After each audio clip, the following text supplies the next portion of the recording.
The objective on tourism is as follows. Explore strategies to take advantage of tourism opportunities.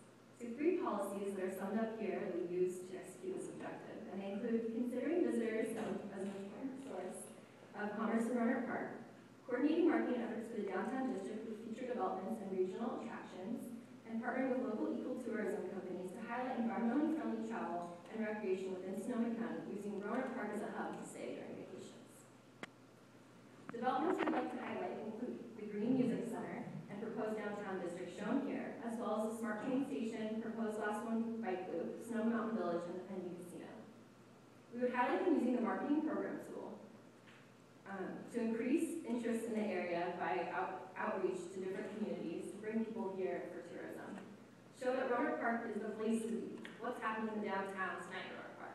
I want to know, because it's probably great. We also propose, and this is important, people have to know what's there if they're going to come, right? I'm spreading out the other comments. And we also propose periodic surveys, partnering with Tourism Bureau and Chamber of Commerce to find out what people want to see in the community and increase communication between business owners, residents, tourists, and the city to make this all happen. And then next I want to talk about EcoRing, which is a local ecotourism organization. Their goal is to connect bike paths throughout all of Sonoma County, and how that ties in with ecotourism is that they show tourists the beautiful landscape of Sonoma County on bikeways. And so having the city partner with them or acknowledging their existence and working with them in the marketing program helps to make sure those pathways are going to happen. It's a good partner in that. And how cool would it be to have our Class 1 bike loop connect to Guerneville, connect to other parts of the community, make it all come together. And ecotourism, environmentally friendly local economic activity, ties in there. So the next objective, and the third that we're highlighting here in our presentation today for the economic sustainability section, is encourage environmentally friendly local economic activity in the public and private sectors. And so these 3 here, A through E, sum up the policies that we have. We want to utilize local environmental organizations, establish and maintain green building standards, and as well as zero waste initiatives and facilities. We want to emphasize lowering energy use and cost and supporting alternative modes of transportation.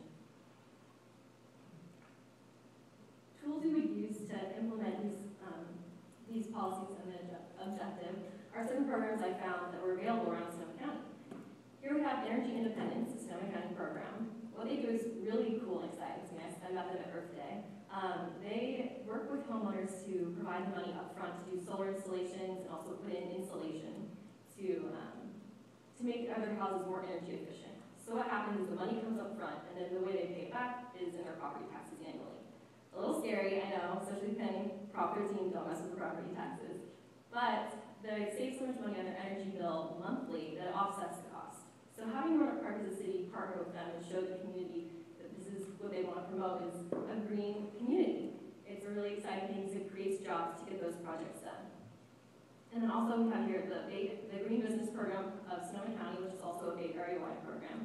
We thought this was important because having someone on the side of the businesses to show them the way through green business practices. It can be kind of scary sometimes out there, and an uncertain economic climate.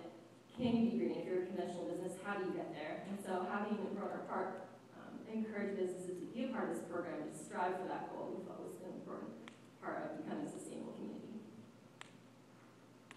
And then another two, of our tools of implementation were a zero waste facility and a bike facility. So here I thought this was really interesting, so I found in the news. Copp, Japan is a rural community in Japan, and they're striving to become the first zero waste community in all of Japan. I thought that was pretty exciting. And what they came up with was 34 different sorting bins. So in the community, it did take a while to transition, about a month or two, until it became a part of daily routine for everyone, elderly in the community and youth as well.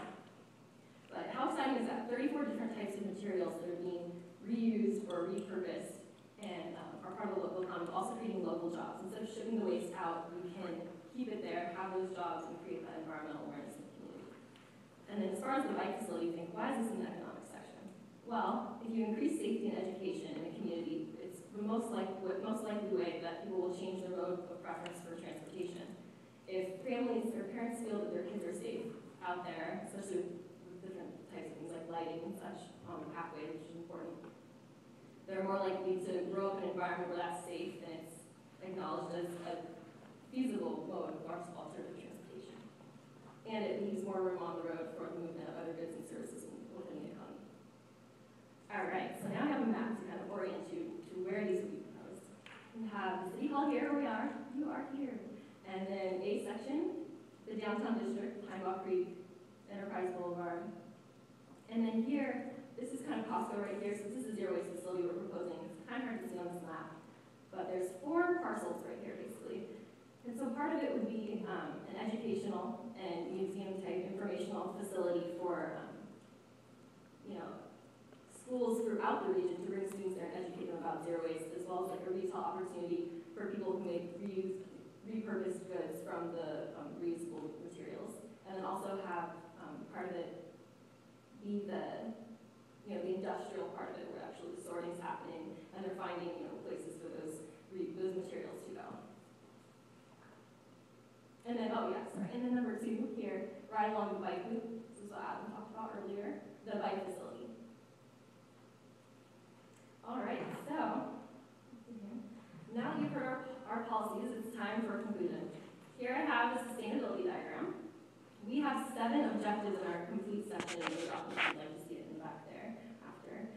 But these 3 that we highlighted today, we chose because they represent 3 very important facets of the sustainability diagram, which is, economic information, social needs, tourism, and environmental needs of a community, environment-friendly local activity.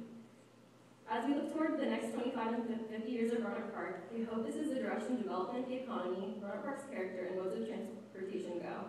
Thank you for hearing our Plan B for Purple Grove. We hope it excites you for the future of Rohnert Park. And now I'll come Q&A.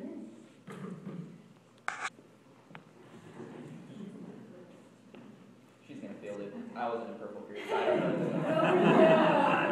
know. It'll be easier for the flow of things, to be completely honest, and I don't have to be up there. Okay, so do we have any questions for the 4 groups that just presented? Way back, there was a slide about the different, the way houses would look in the downtown area, which is kind of neat. They're kind of a combination of balance. My question kind of goes back to what the gentleman in the back said about the demographics, serving all the demographics. These kind of look like the same old what we have, like the standard 3 or 4 bedroom, blah, blah, blah.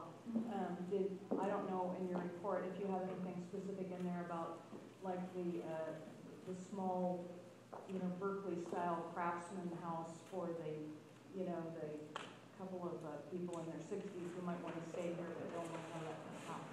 Yeah, I chose these pictures in particular because it showed the cohesiveness between that likeness. We didn't want the downtown to look like it was foreign to the rest of the city. So we wanted to bring in those architectural designs that are found in the rest of the city into downtown. Like you said,